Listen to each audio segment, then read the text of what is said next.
যে আপনার এইটাতে প্রধান উপদেষ্টা সম্মত হয়েছেন এবং তারা ফেব্রুয়ারির মাঝামাঝি সময়ে নির্বাচনের সময়সীমা নির্ধারণ করেছেন। আমরা আজকে জাতির অনেক প্রতীক্ষিত একটি সুসংবাদের জন্য অপেক্ষা করছি।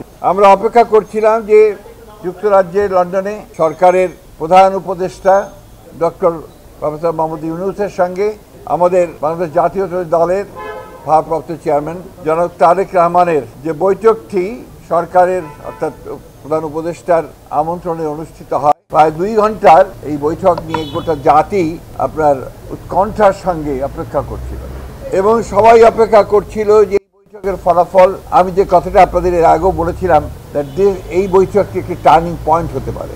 আল্লাহর কাছে অশেষ কৃতজ্ঞতা জানাচ্ছি যে সত্যিকার অর্থেই এই বৈঠকটি একটি টার্নিং পয়েন্টে পরিণত হয়েছে।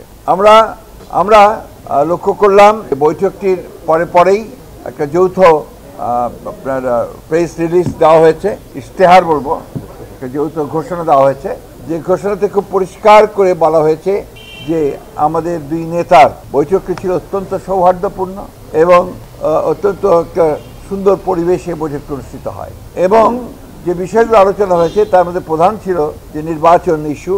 সেই নির্বাচন ইস্যুতে জনাব তারেক রহমানের যে প্রস্তাব, নির্বাচন যে ঘোষণা করা হয়েছে আপনার এপ্রিলে, যেটা প্রধান উপদেষ্টা ঘোষণা করেছেন, সেটা উপযুক্ত সময় নয় বিধায় তাকে পিছিয়ে নিয়ে আসা।